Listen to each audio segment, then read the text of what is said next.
Salom gez do'stlar, bu zombi apokalipsining 3-chi qismi. O'tgan qismda ko'rganlar bo'lsa, ko'rgandir, biz juda ham garoyib narsalarga duch keldik.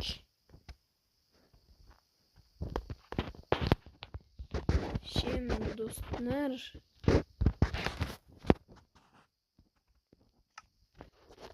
hozircha menda bitta pechka bor. 7 ta ko'mirim bor. 64 ta non. Bundan tashqari juda ham ko'p narsalarim bor. O'tgan qismda ko'rganlar biladi. Qanday keldi, nimadan bo'ldi, bular hammasini bilishadi. Do'stlar, qaranglar, shuncha ovqat zombilarni o'ldirgan edim, shu narsalar tushdi. Ey do'stlar, men bir narsaga hayron bo'laman-da. Zombilarni o'ldiramiz. To'g'ri? O'ldirganimizdan keyin kiyim sehrlangan, ko'p joylar endi ko'ppasi, ba'zi joylar sehrlangan, qolgan joylar sehrlanmagan bo'lsa, ana u joylarni topganmiz biz. Yo, hammaga salom aziz do'stlar, men sizlar bilan Shurulloh bo'laman. Men o'zimning yangi YouTube kanalimni ochmoqchiman. Bugun biz Zombie apokalipsi uyushtiramiz.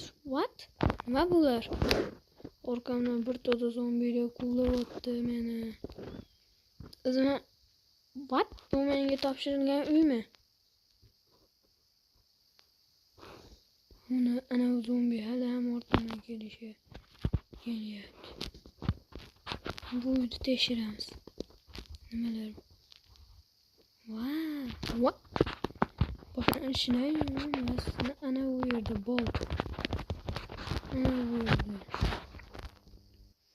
Menga kelka berdi. Eshik. Ularni bu yerga qo'ysak. Tosh, chiroq. Yana har xil shunga o'xshagan nimadirlar ham bor ekan. Birinchi bo'z eshik qo'yman. Menimcha do'stlar, bu uyni yamash kerak. Bu eshikni, ya'ni derazani ham olaman. Va biz qurilishni boshladik. Kechqurun o'ta ham ko'p zombilar bo'lar ekan. Mana bilmayman. Kelinglar, yaxshisi